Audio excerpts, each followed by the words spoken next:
Guys, welcome back to our final segment of Talking Old School and today's tribute to the 1969 Florida Gators. Not only one of the outstanding games in Florida Gator history. In fact, they finished the year 9-1-1, which was the best record Florida had ever had to that time. They set all kinds of records, both offensively and defensively. They were also one of the truly special teams in college football history.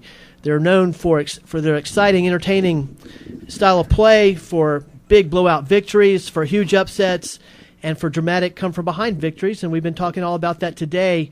Right now, maybe their finest hour was the last game they ever played, and that was in the Gator Bowl against a heavily favored Tennessee team, which was a regular season SEC champions. There was some bad blood before the game. There was some mouthing off by Tennessee, which I guess the more things changed, I guess the more things stayed the same 40 years later. But there was a lot of backstory to that game, and a very emotional game. Rumors of coaching changes and all those kinds of things. I'll just go ahead and we'll go around and I'll just let start off with Mac and see what your thoughts were, Mac, before the Tennessee game and the build up before the game.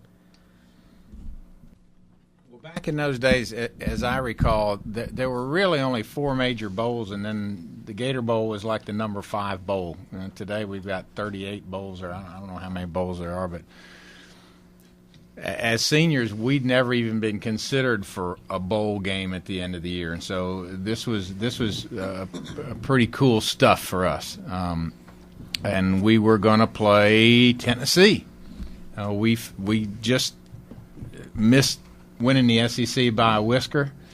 Tennessee had won it, and somehow or other the Powers picked us to play Tennessee up in Jacksonville in the 25th Gator Bowl? Yes.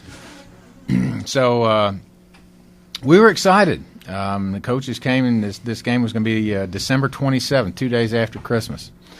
And they decided that we were going to the luxury resort of Daytona Beach, Florida, to train for this. And we stayed at the Desert Inn on the beach. Now, this was pretty cool for the Florida Gator team. We'd never been to a bowl, and we were all staying at this pretty nice hotel over there in Daytona Beach, and we practiced every day, and we had a lot of freedom, and newspapers were interviewing us. It was pretty heady stuff. Do you still have your 1 square inch? I still have my 1 square inch deed to Daytona Beach. Yes, I do. They gave us all 1 square inch. I sold mine. We got to go to Daytona International Speedway and drive the pace car around with Marvin Ponce. You remember that? Yes. Joe Kensler went too fast in that AMX, and then they told us to get the hell off. Yeah. Steve was up there. You were with him? What did you have? One of those Camaros? I had a Camaro, right? Yes, a very hot Camaro. I had a Dodge Charger RT. That thing was hot. Yes. Believe me. I had a Challenger. Yeah, they gave the captains the cars to drive around in those days before the game. And I had the beauty queen in the car with me. Oh yeah, Of course. of course. Quarterbacks always get the chicks. We weren't going to talk about that. You know, this prior to the game, I think we on a serious note, I think we felt this was our opportunity. You know, Tennessee was the big champ. They were the tough team of the conference. They were beating up on everybody except Archie Manning. But, this was our chance to do something, to prove that we were the best team in the conference. And I remember Gene Ellenson very vividly saying, hey, we can block a punt on these guys. I know we can do it. I got it figured out. You got to just do this, and that's the way it's going to happen.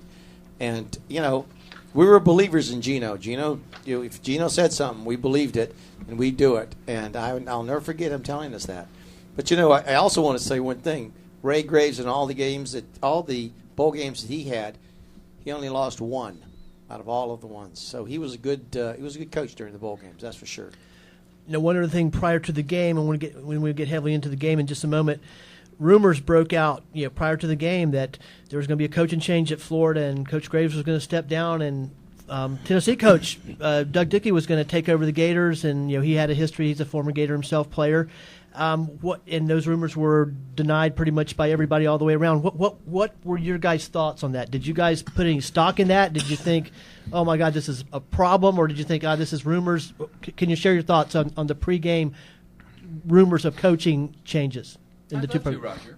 I think that we were, we wanted to do something for Gene.